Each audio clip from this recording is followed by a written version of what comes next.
Well, today I thought we'd talk a little bit about the Alpine Fault Net. Now, I've been meaning to cover some of this material before, but you know how organised I can be.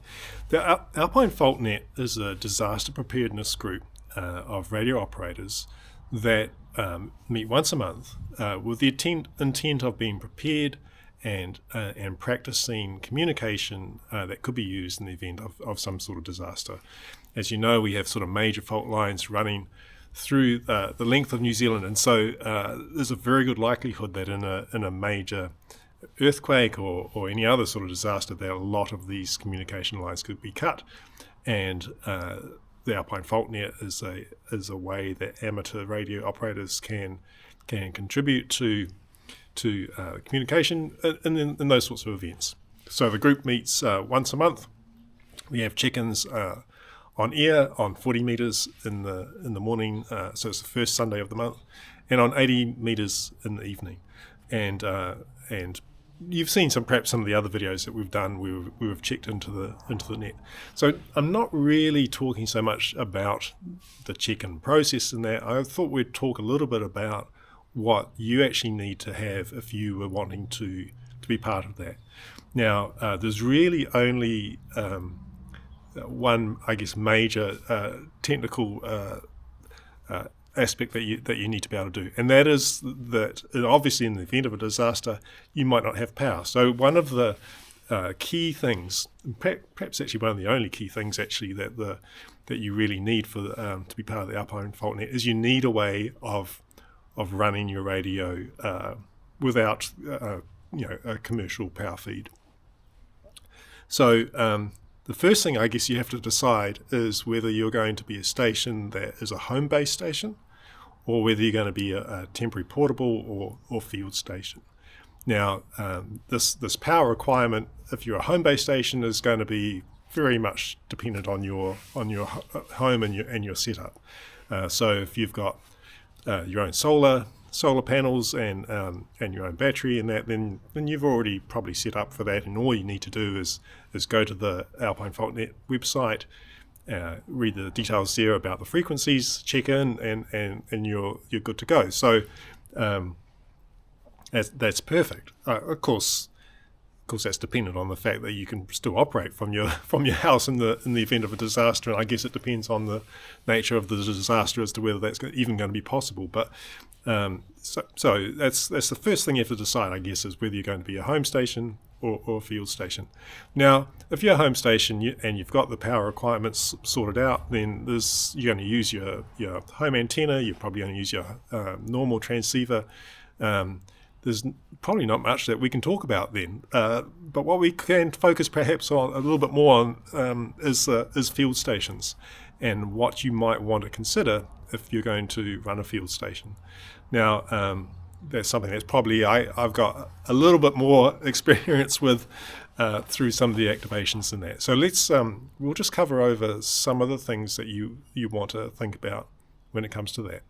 So onto the first part, which is really dependent on what transceiver you're going to use. And the reason why we want to think about the transceiver is we need to think about the power, and then of course we also need to think about the antenna and what we're going to do. So all of these things are sort of interrelated. But let's think about transceivers first.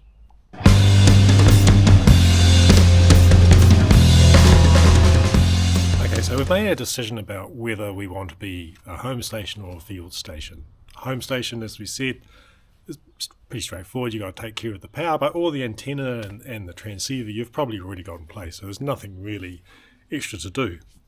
If you want to be a field station or a temporary portable station, you've got to think about what are we going to use? How much power do I want in a transceiver? How much power do I need in a transceiver?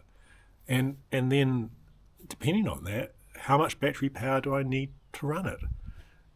And for how long am I going to want to run it for? So I need a transceiver that gives me enough power to be useful, gives me sort of the degree of portability that I want, and is something that I can also supply enough energy for an extended period of time to be functional. Otherwise, I'm after the first couple of hours, maybe I'll be out of business, and I'm not really going to be very useful then. So there's a few options, and there's a lot of things to think about, and they are, of course, interrelated. So I've got a couple of things, a couple of examples. Let's just move over here. I've got a few transceivers that are probably worth considering. And again, it depends on the frequencies and the flexibility. Here's one that you've seen me use a lot, the G90. Now the G90 is 20 watts, has a tuner built in, doesn't use a lot of power at all. Really, you've seen me do activations. Like I've done three or four activations, half an hour of pure transmitting, which, to be honest, is something you're not going to really be doing probably in a disaster. You're going to be listening more than you will be transmitting. You'll be checking in, definitely, but really, primarily, you'll be listening for calls and for information, and there'll be a schedule. So it's probably less likely to be sort of ad hoc. It's more likely to be, to a timed, every half hour or every hour or whatever is agreed. So the G90 is not a bad option. It's flexible. It's relatively cheap. It's also relatively robust. The case is pretty solid. So at the moment, that would be my personal pick. Other options, though, are worth considering. One is the IC705. So the 705, the benefit of this is that it does 2 meter as well as 70 centimeter, and it's got a battery built in. So this will use even less power. So this is 10 watts with an external battery, or 5 watts with the internal battery. So quite a good option. Certainly not a cheap option. It's got some other benefits as well. Very easy to use if you decide to use digital modes for any reason, but that's certainly something that's another thing to consider. Probably not quite as robust. I must say that I don't use it as much as I should, mainly because, and this isn't really very, I don't know why I feel like this, but I sort of feel I don't want to damage it, I guess. That's the other thing. But certainly very portable, good option. And of course, with the battery built in, actually functional. That's the I guess the downside of the G90, in that you do have to provide an external battery. There's no choices. Although I must say the operating voltage range of the G90 is actually pretty good. So that's one option. The other option would be something like a FT-891 if you wanted a portable 100-watt transceiver. So Yaesu FT-891. Hang on. Handy stand. But heavy, but very reliable. Sucks the current a bit more. Uses about an amp on just listening. So a little bit thirsty in comparison. Gives you the full range of up to 100 watts if you felt you really needed it. And to be honest, look, I'm not sure that you do need that, but if you did want a 100-watt rig, this would certainly be an option for you for that. Now, of course, the thing is that operating the Yaesu for any period of time is going to require more battery and more power. So whereas the 705 and the G90 are certainly lighter when it comes to that. So I guess you got to decide what you want to do. Also, whether you want one radio to do, like if you want to do 2 meter and 70 centimeter as well, so that you can communicate with perhaps people out more in the field, a more immediate location, or whether you're going to use a separate handheld for that. And I would probably use a separate handheld, to be honest. It's I would use really, I think, the HF an HF radio for that sort of backhaul back to a central location. So anyway, so that's three options. Now, if you were to go with the 705 or the FT-891, then depending on what antenna you're going to use, you're going to need a tuner. Now, you could do it. I mean, this sort of makes it even more complex in a way.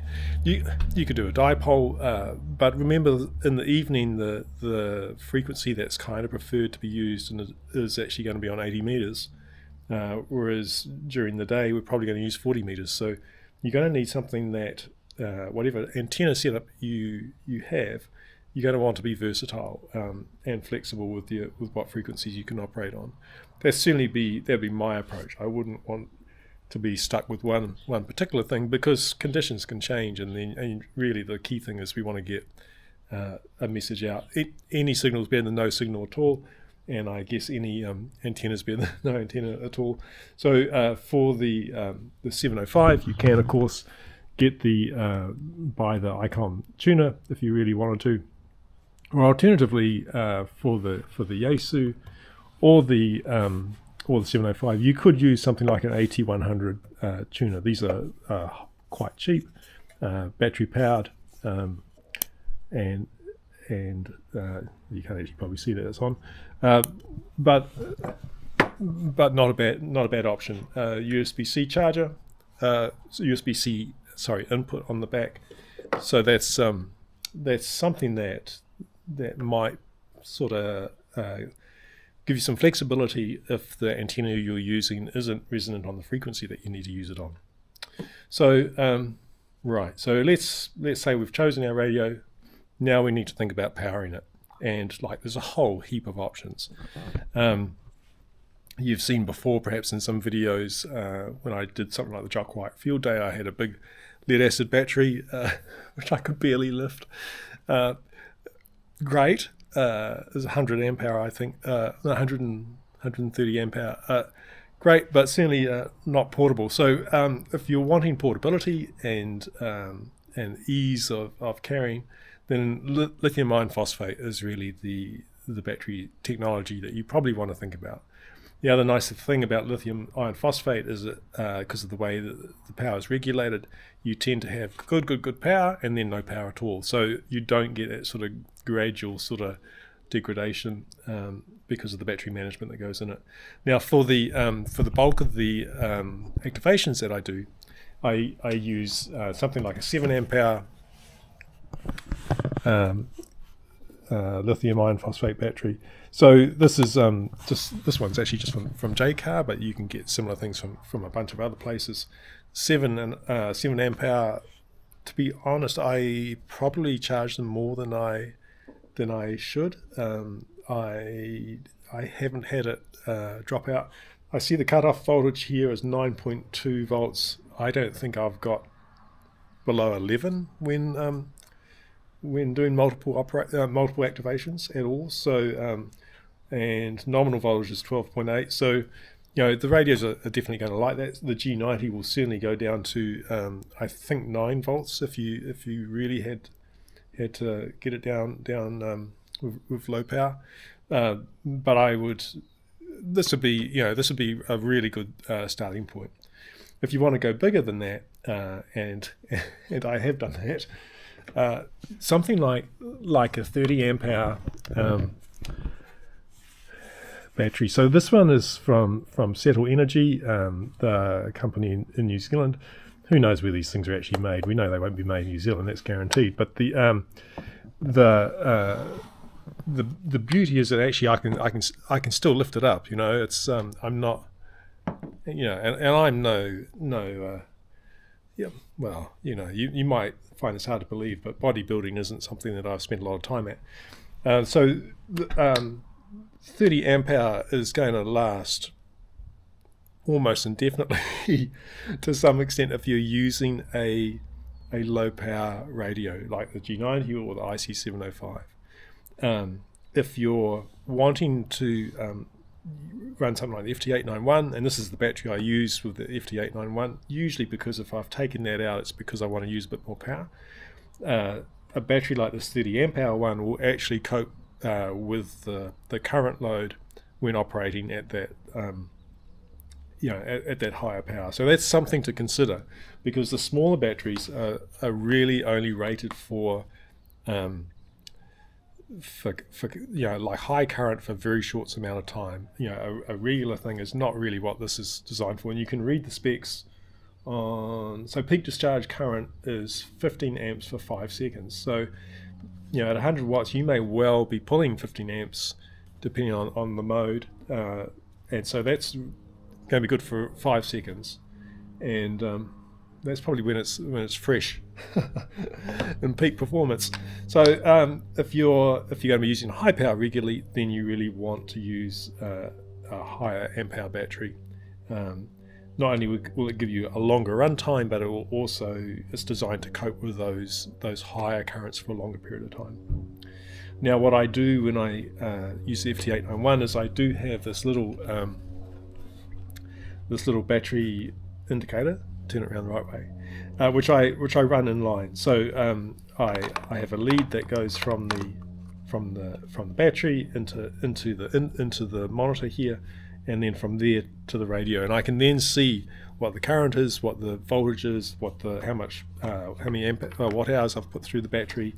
These are like $12 or something like that. You have to put the connectors on yourself, but that's not that difficult.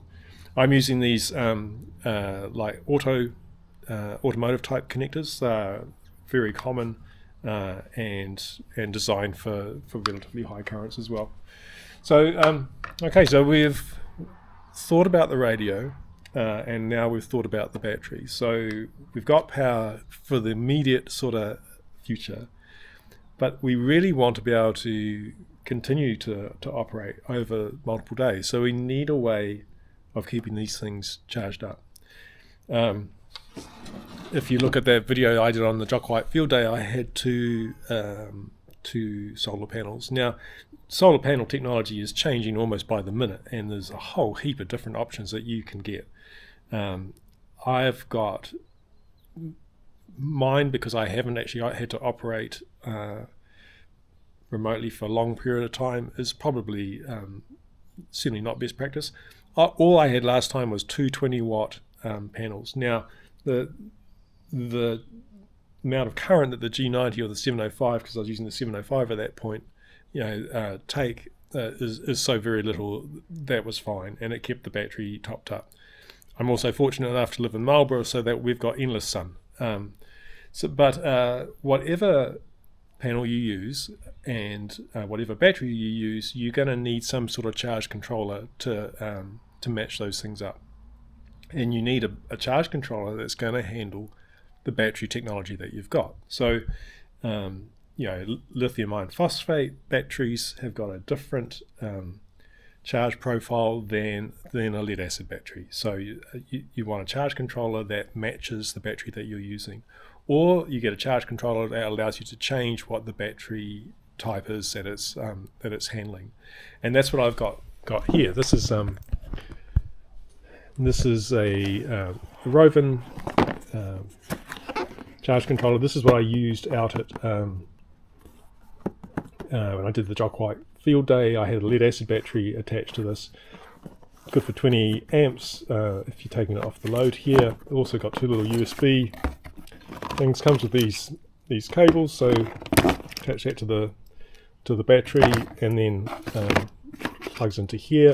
You can have your devices plugged off this port here, and within here I can actually set what the battery type is that I'm using. So if I'm using a lead acid battery, which is what it's defaulted to at the moment, then I can really just plug it in. If I wanted to use lithium iron phosphate, I can tell the controller that I'm using lithium iron phosphate. It also has these two USB connectors, which is great if you're needing to keep your phone charged up, if you're using that for timing of any sort, or maybe, I mean, let's face it, in a disaster we're probably not going to have cell phone, but it would at least allow me to charge a couple of other devices like a headlamp, or in fact I actually this tuner is USB-C. I could charge this again off here. This has actually got a battery built in, which is quite handy. So not a bad option. Now not expensive either. I think, again, from JCar, although there's plenty of other places that would have them, this was about $50. The battery, the large battery, you can find online. I think they are 170 or so. Whoops, let's just put that to one side. And then this is the panel that I was using. So if I was serious about it, I would probably get maybe a 100 watt panel, but for my small use, the 20 watt was fine. And I do actually have two of these, so I can actually plug both of those into the charge controller and have it. It will definitely handle both of those anyway. So that's the things, I guess, that you want to think about, that whatever you decide to use, depending on the current and the power you're wanting to consume of your transceiver, it kind of dictates then what battery technology you're wanting to use, depending on how portable you want to be, which dictates then what sort of controller you want to have, which dictates then also the panel. So everything is kind of interconnected. What would I do if I was starting from scratch? I would probably, I think I would still use the G90 because the tuner's built in, and it's small enough and robust enough that I wouldn't be worried about it sort of not functioning. 20 watts has been fine. I mean, if you look at any of those other videos that we've done where we've checked into the Alpine Fault Net, I think they've all been done on the G90, and we tend to get, I mean, obviously it depends a little bit on the antenna and the location that we're at, but we've tended to get quite good reports. Now, we don't actually need to worry too much about whether we can get to the control station or not, because we could actually relay through another station. So really, as long as somebody can hear us, we should be able to make something work. So keep that in mind. We've done this before, actually, in our check-ins before, where an operator in one location hasn't been able to hear the control station that's coordinating everything, and has had to relay through another operator. So as long as somebody can hear us, we should be able to achieve something with it. So that's the options that I have here. Now, I see just recently Yaesu released the FTX-1 and an Optima. So that might actually be something worth considering. Now, personally, I think it's stupidly expensive, but this comes from somebody who owns a IC705 and already knows what stupidly expensive means. But the Yaesu offering, the advantage of that is that it's dual receive, and so you could, if you really wanted to, be operating on HF or receiving on HF and also operating and receiving on VHF, UHF. That might be attractive to somebody. I would personally be inclined probably just to use a handheld for the VHF, UHF. But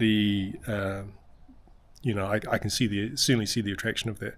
The other attraction, I guess, of the new Yaesu is that in the Optima format, it supports 100 watts. So you actually then are not limited really as to what you do. You could take the whole thing if you felt you needed 100 watts, or the situation sort of required it.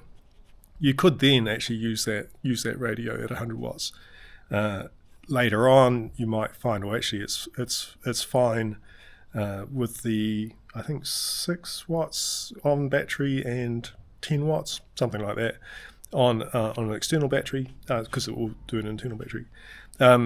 You could swap to that. So that would certainly, at the moment, be the only rig that I'm aware of that has that high degree of flexibility, both in the bands that it supports, but also in the way that it supports these options for 100 watts or for a portable operation. So I don't know, maybe we'll see more of those. Don't buy one just right yet, because I'm sure the prices have to come down. I mean, it's only just been released, so keep that in mind. But outside of that, there's really, as long as we can get a configuration where somebody can hear us, we're a step in the right direction. And you need to think about, I guess, just how portable do you want to be. I can pack the G90, the battery into into quite a small case, and then really what extra would I need? I'd need the solar panel and the charger, and I'd be done then. Apart from the antenna, and maybe we'll talk about the antenna next. There's a few options with that, and that also depends on really what you're going to try and achieve. Anyway, transceivers and batteries and charging, done. On to something else.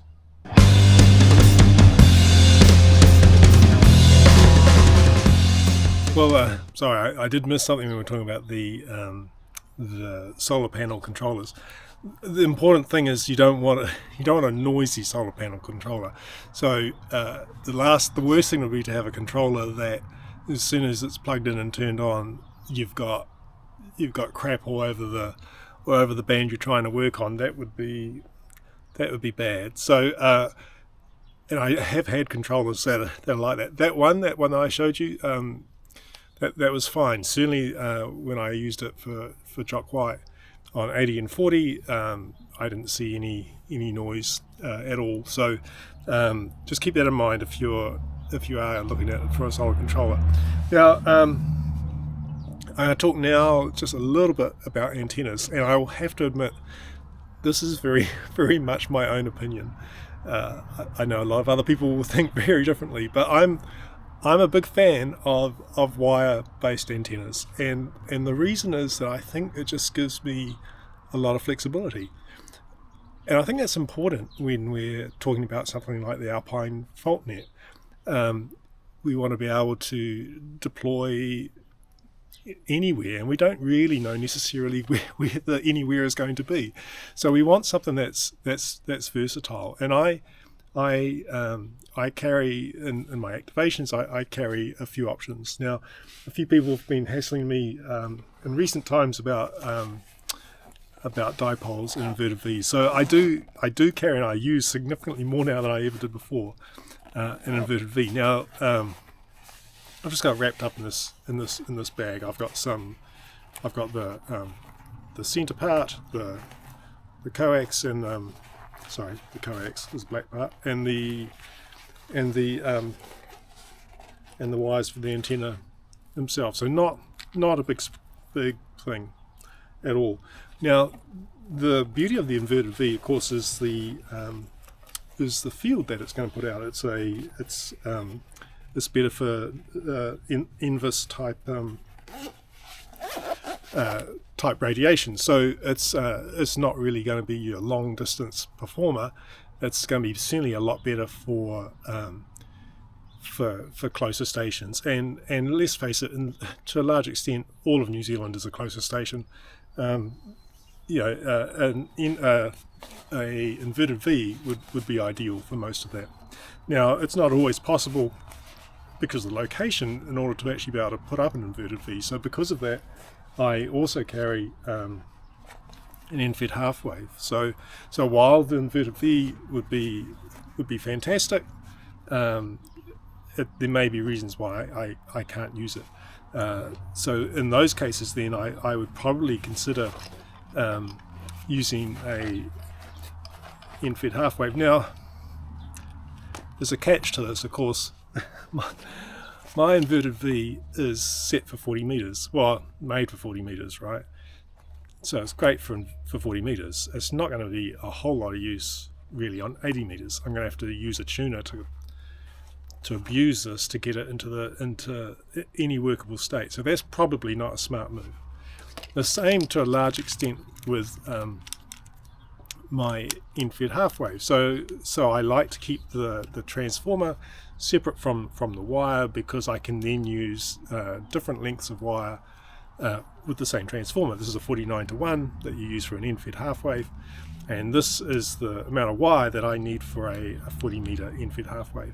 So if I decided I wanted an 80 meter end-fed half wave, all I need to do is carry the appropriate length of wire, which is actually quite a lot when you work it out. So I do like to keep those things separate, and I like to have this just in case I can't do the inverted V.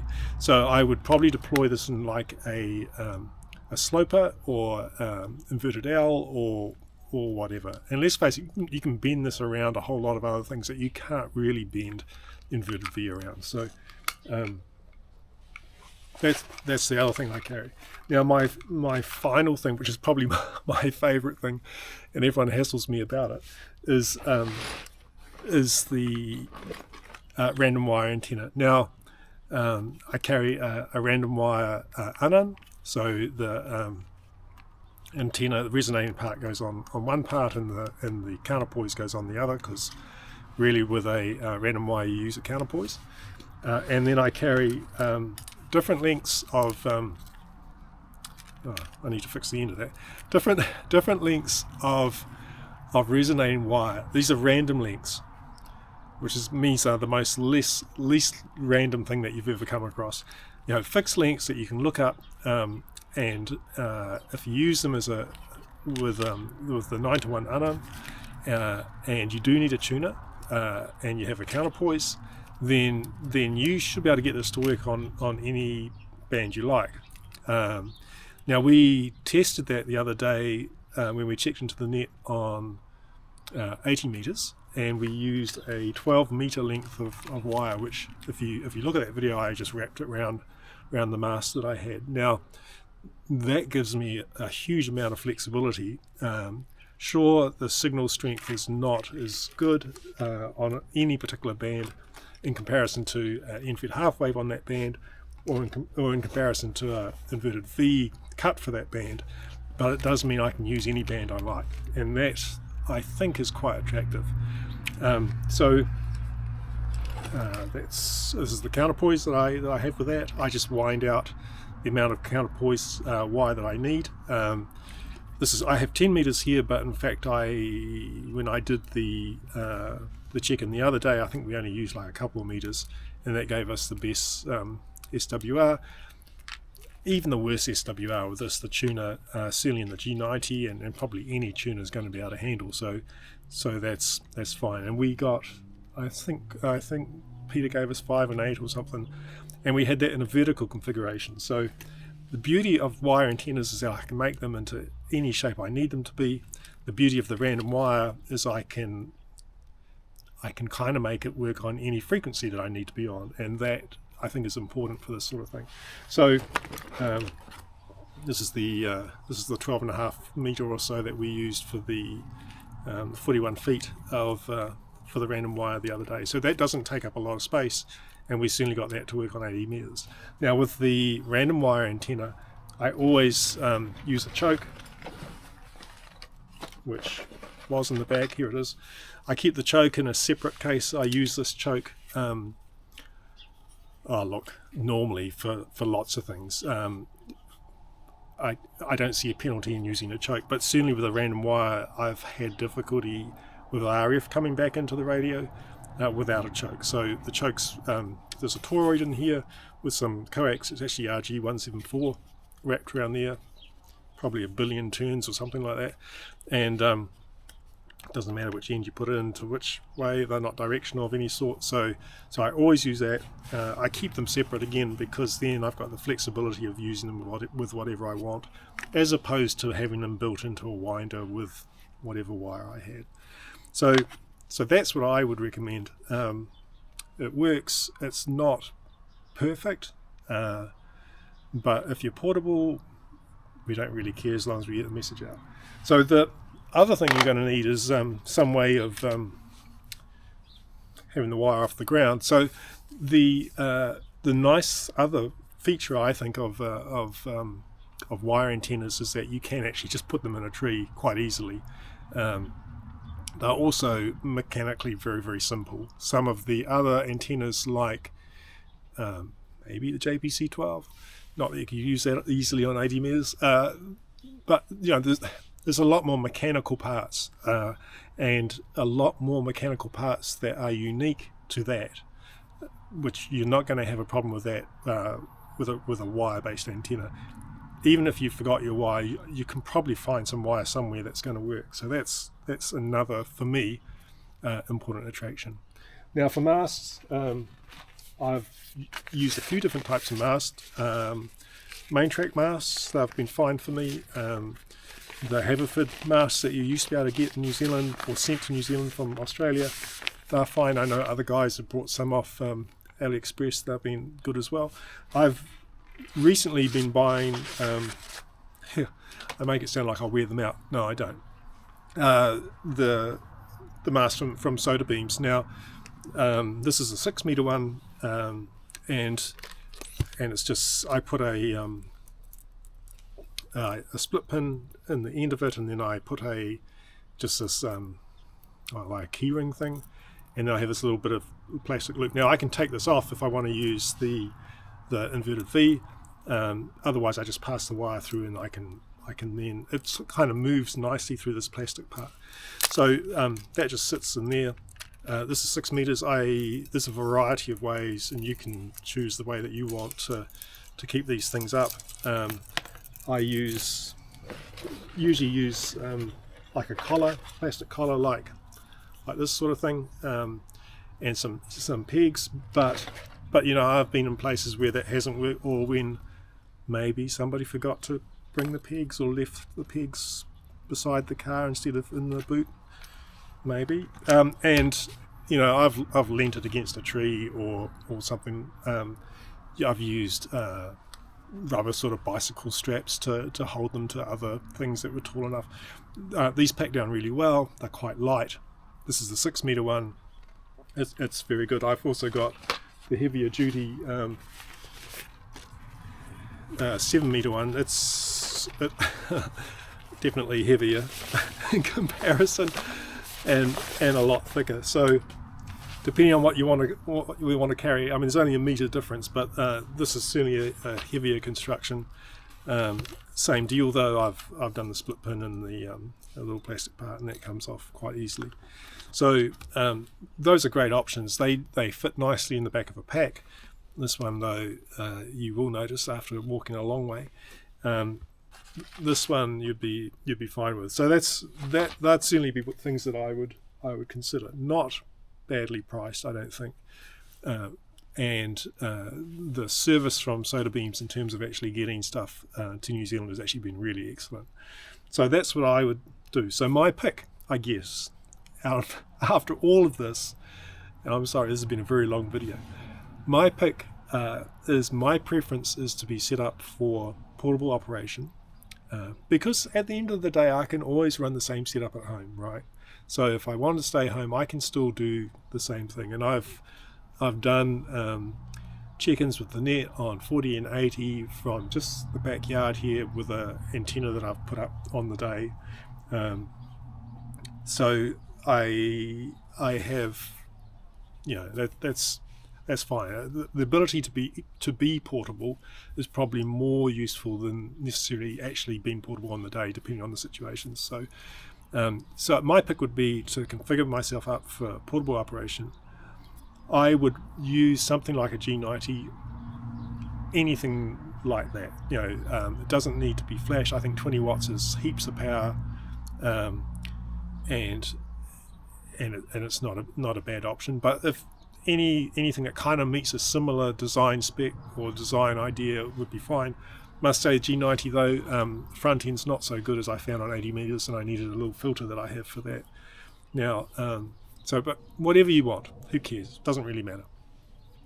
You don't need more than 20 watts of power though, I guess is really what I'm saying.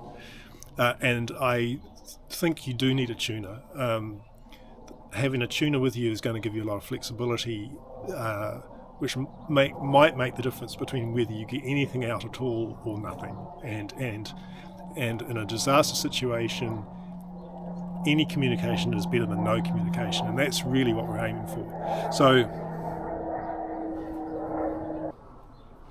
So my pick would be G90, 7 amp hour battery at least, maybe one of those other ones like the Settle 20, get a 20 amp hour or something, depending on how much I want to carry.